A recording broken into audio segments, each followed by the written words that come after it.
This is a TalkStation original podcast. We are normally talking to our next guest, our next co-host, if you will, Marc Rotterman, on Thursdays. But today we have preempted Thursday's normal conversation to talk about last night's State of the Union address.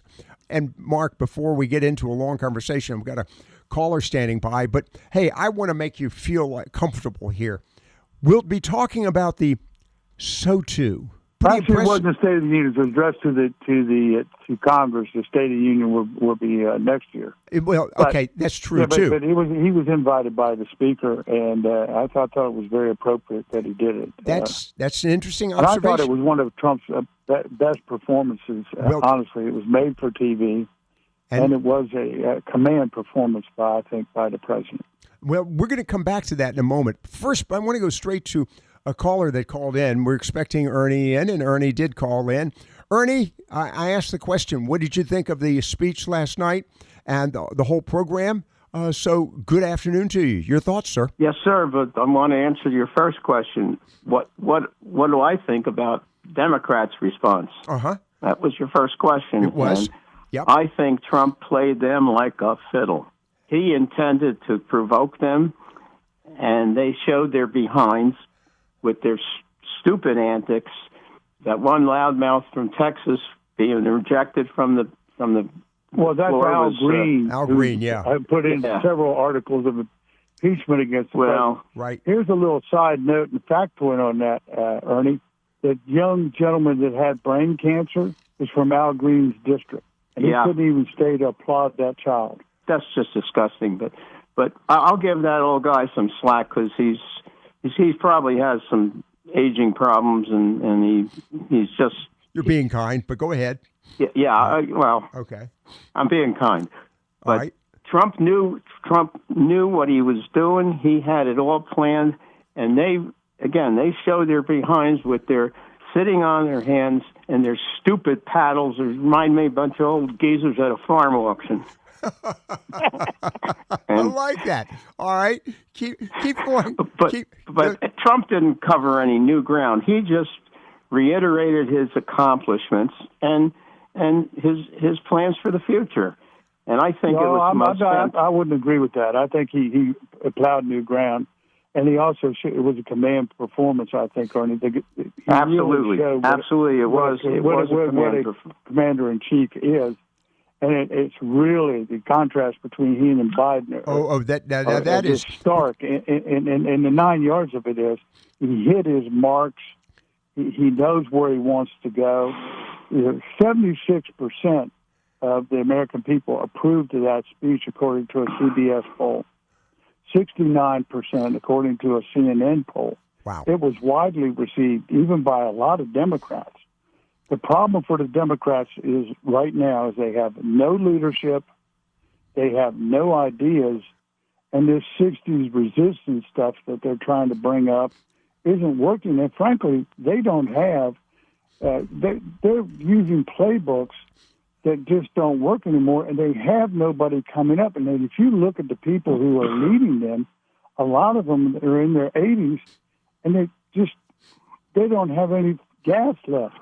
Ernie, you've given your thoughts about the Democrats. Now, you said a few moments ago you felt that, from your perspective, the president hadn't plowed new ground.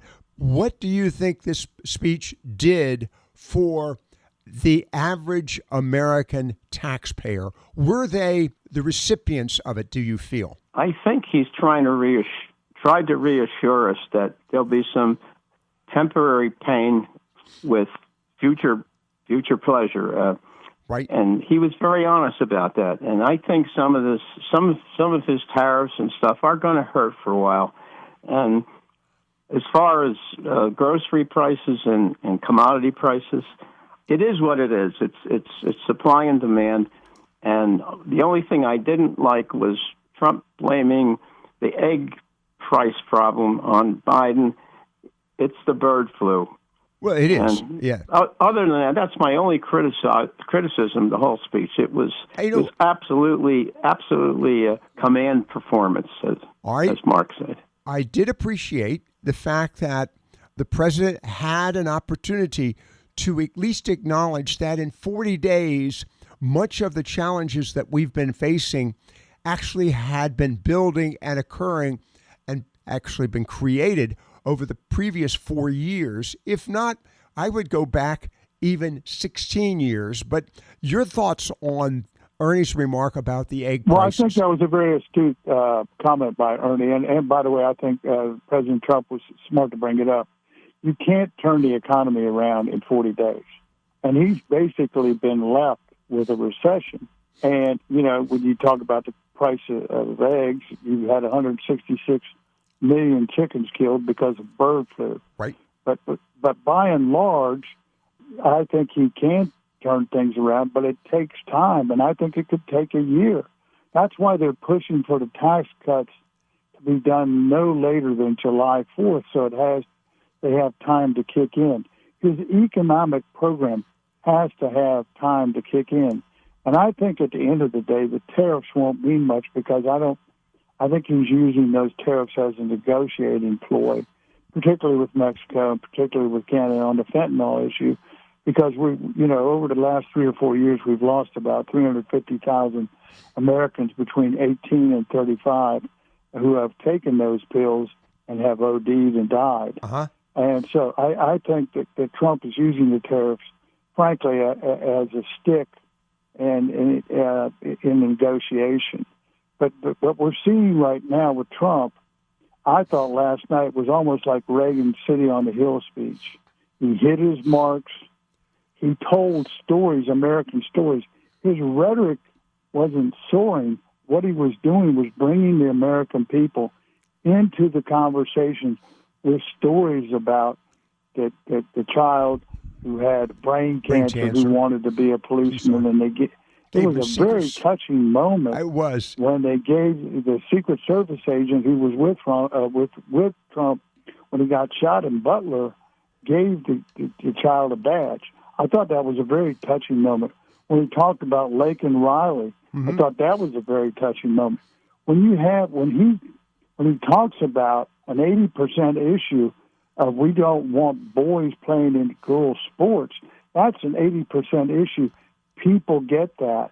He's on the offense all the time, and he's got the Democrats so thrown off that they can't really respond because he's moving on.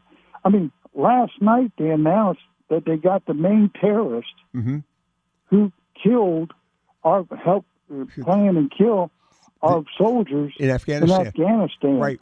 At the with the withdrawal. You're just seeing somebody here who's moving at lightning speed, and I predict that you'll see in the next 2 or 3 days that somehow, shape, or form, or by the first of next week, that Zelensky will be at the table. He may not even be at the table with Trump. He'll sign the agreement on the rare minerals deal, and Trump will accept it.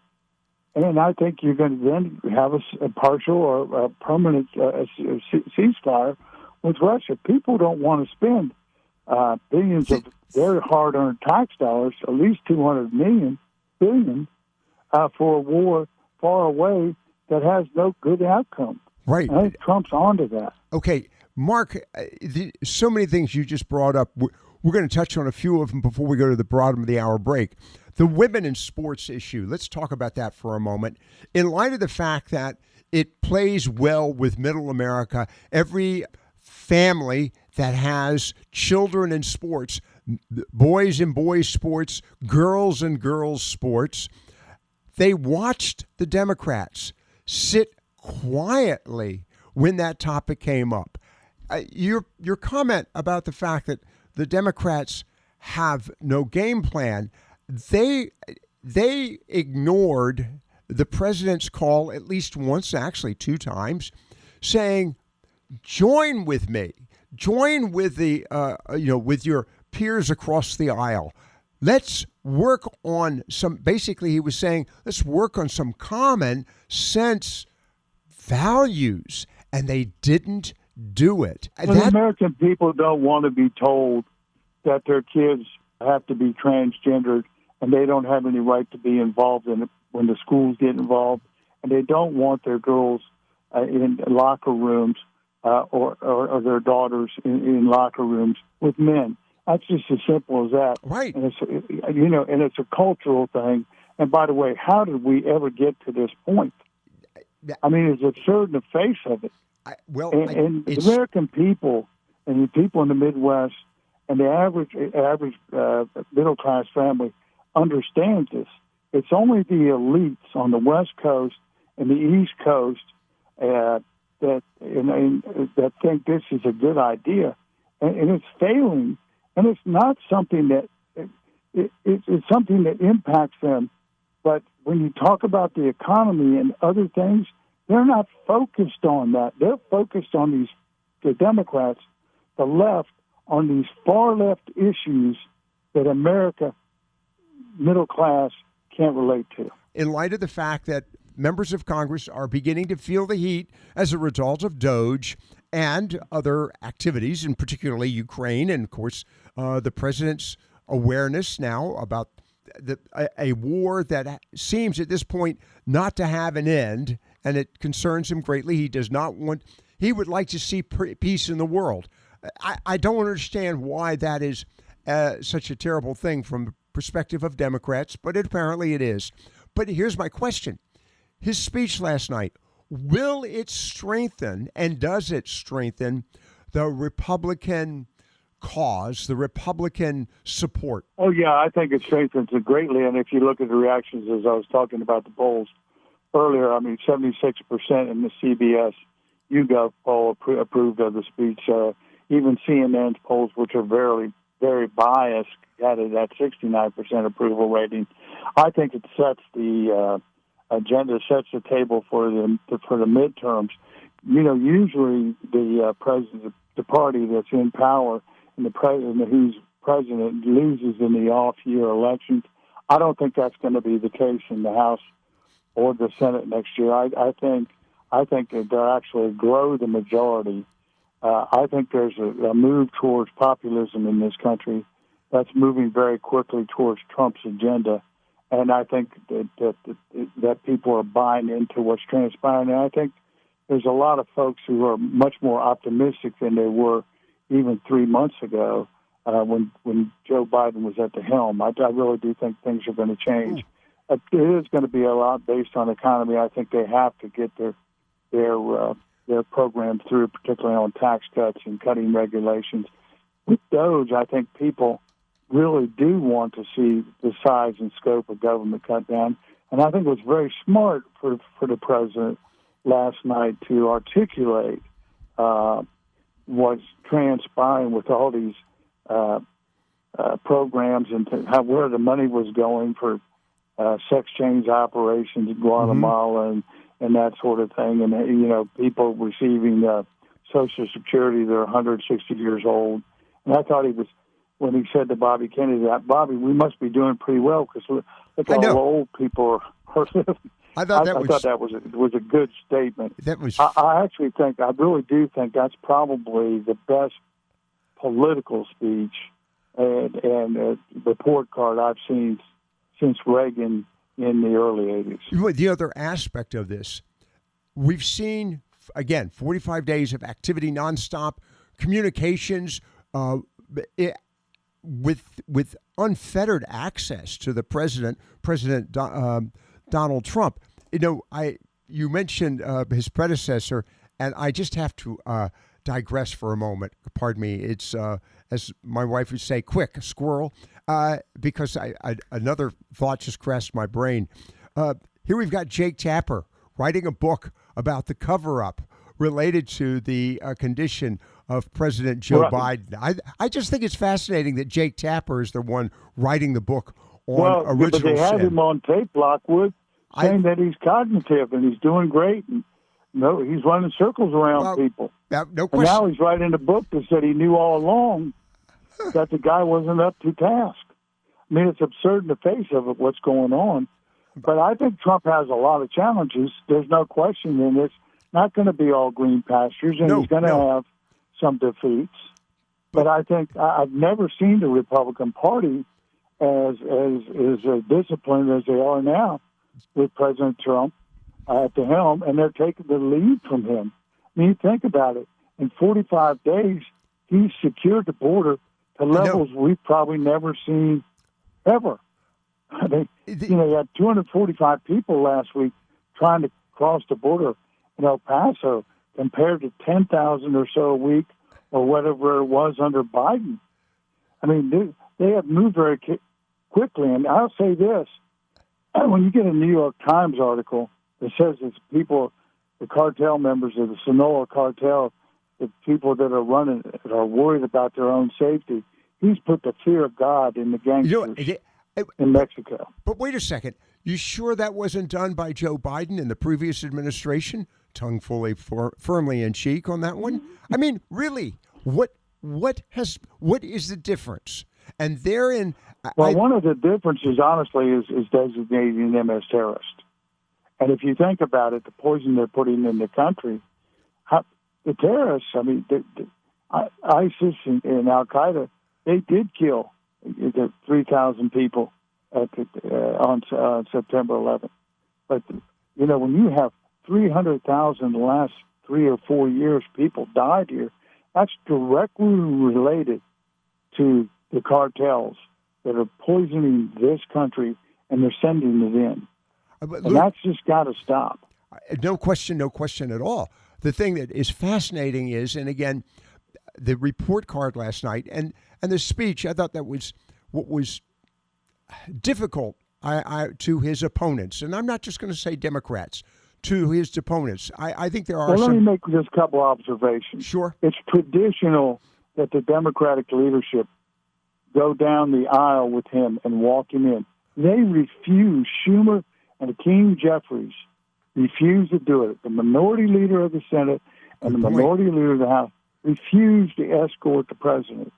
And in past times, even for Biden, or if it was Bush, or if it was Clinton or Obama, they all stood up and cheered for the president of the United States. You cheer for the office.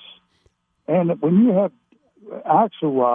David Axelrod, saying that what they did last night, and with their little ping pong paddles or whatever they were, and the way they behaved was despicable, then there's a sea change going on, because the political politicians, the people who are the consultants, the guys who actually understand politics, and women that understand politics, knows last night that the behavior by the Democrats was a bad look for their party, and it hurt them deeply. Let's talk about the response to the president's speech.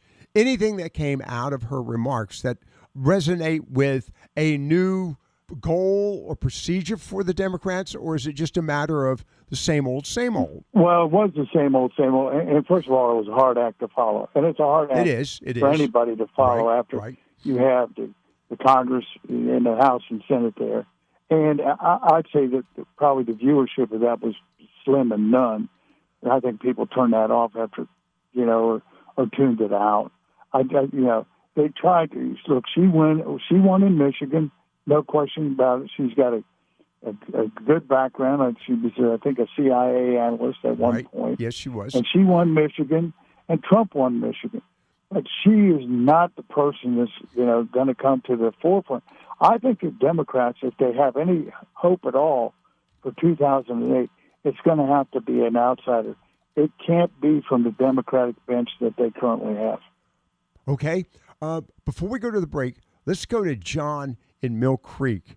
John, welcome to the program, and our guest, of course, or actually co-host, Marc Rotterman. But John, your observation, sir.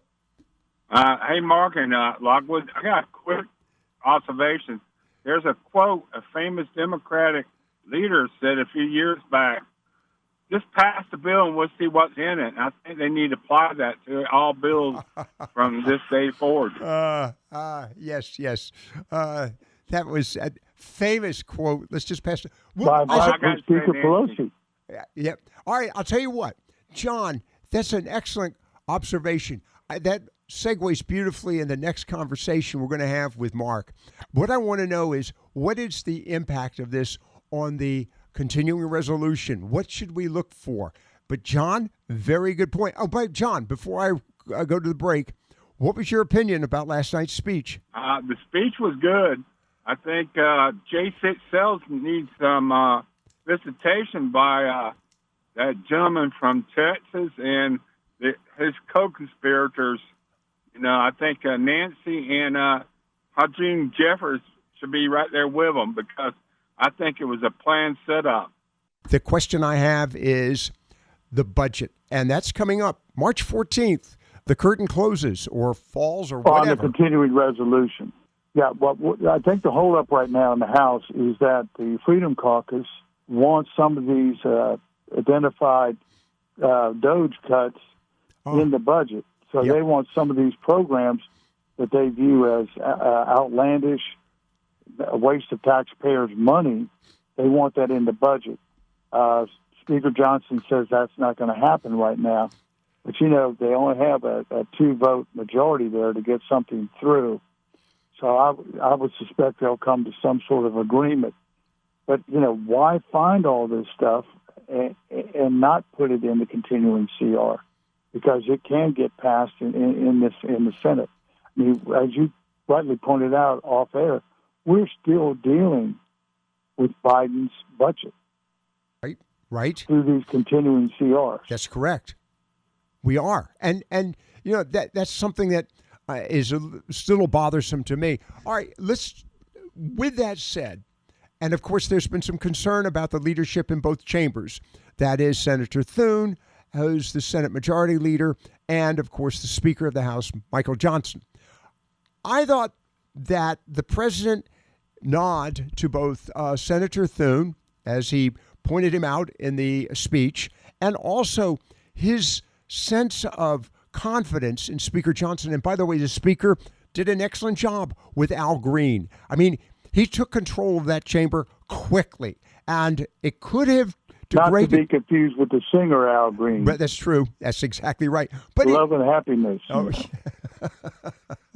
but the point of the matter is, the Speaker is showing some real confidence and leadership. And by the way, I was interested in seeing former Speaker Nancy Pelosi was in the audience. I'll tell you a little story when they exited Al Green because he was out of line, waving his cane and calling out the president.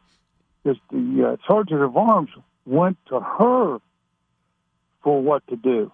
She's no longer Speaker. What? That is exactly what happened on the floor. How should this be handled? And to me, the Sergeant of Arms shouldn't be there. Okay? Pure and simple. I thought the way that Johnson handled that and read the rules and then ejected him was the right thing to do. Right. And by the way, Al Green, who's from Houston, Texas, will most likely be censured by his colleagues probably sometime early next week. Because of last night's experience? Yeah, because of the incident. That's just out of line. I mean, back in I go back to the 80s and 90s and even Obama and Bush and Clinton. You never saw this type of hostility or stupidity, frankly. Let the president make his case. You can agree or disagree and get with the policies that you think are going to move the program forward, the country forward, if you think that's the right thing to do, or you can oppose them. But the silliness that transpired last night with the Democratic Party and the ping pong paddles and all that reminded me of some kind of high school election. It was just absurd. Well, Hakeem Jeffries called on his caucus not to be outrageous, not to be disruptive. That's a good point. And, when you said that's a very good point on your part, because the truth is, it shows me that Hakeem Jeffries doesn't have control or lacks, not discipline his own caucus. When you said that issue about the being called to the woodshed for Al Green, reminded me Joe Wilson of South Carolina when he blurted out, it sort of mechanically. He just blurted out, "That's a lie." You lie, exactly. He got called to the woodshed. I forgot about that. Yes. All right. This was much more dramatic and much more out of line with no what question. Dean did. No and question. He has already put articles of impeachment Right. on the floor of the House for President Trump. I mean, what's going on here is they're rooting against America. The Democratic Party is rooting against America, the left wing of the Democratic Party. And, there's no, I can't find a moderate right now in the Democratic Party. They're hard to find. Well, I have to go with, Pennsylvania. Fetterman. Well, Fetterman voted against the women in sports. I know. The men in women's sports. He voted against that. I find that hard to believe from a guy who comes from Pennsylvania. I actually think it's going to hurt him. They couldn't even bring that to the floor in the Senate because they couldn't get past the filibuster. Okay, and by the way, just to remind you, UPenn, an Ivy League school, is the school that Will, a.k.a. Leah Thomas, attended as a swimmer, and the same individual who, of course, swam against Riley Gaines and a few other successful swimmers, some of whom I actually know. So this is one of those circumstances where maybe Senator Fetterman felt that he couldn't undermine one of his Ivy League schools. The fact of the matter is 80% of the American people I agree. don't want biological men in women's sports or in their locker rooms. And it's an absurdity for this to be happening. Mothers don't want it. Daughters don't want it. It puts them in a very fathers bad don't position. want it. My goodness, not Mike. And we don't want we wouldn't want our sons in the girls' locker room either. All right, Mark. Before we wrap it up, we've got about 2.5 minutes here. Question then now goes to the next iteration of the president's movement, because he, as you've been saying, he's flooding the zone. Will he continue to do so? And does any of the disruption, such as the Supreme Court decision not to allow his withholding of funds to USAID, what's your feeling about the impact on him? Well, I think that's a very bad decision, because that means any district court in the country can tell the president how to spend money. Now, it has to go back to the district court because the Supreme Court wants more specifics, and it could overturn it if it's brought back up. But I think it was a very bad decision. As Alito said, he was stunned by the decision.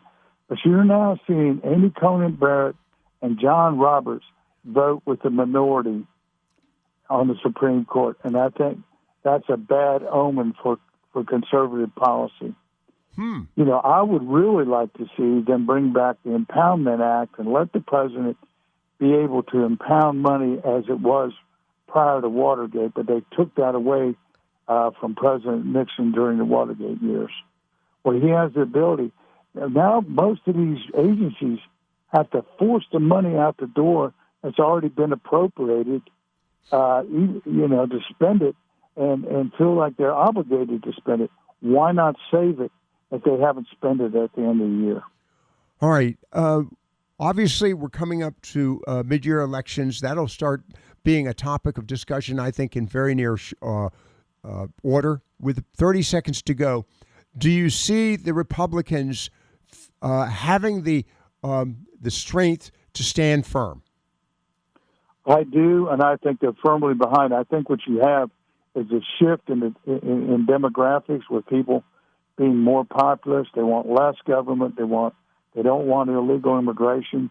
They don't want to be involved in these cultural issues in their schools, and they want a good economy, and they're counting on President Trump to do it. And I think they're willing to give him the time to get the economy back in order.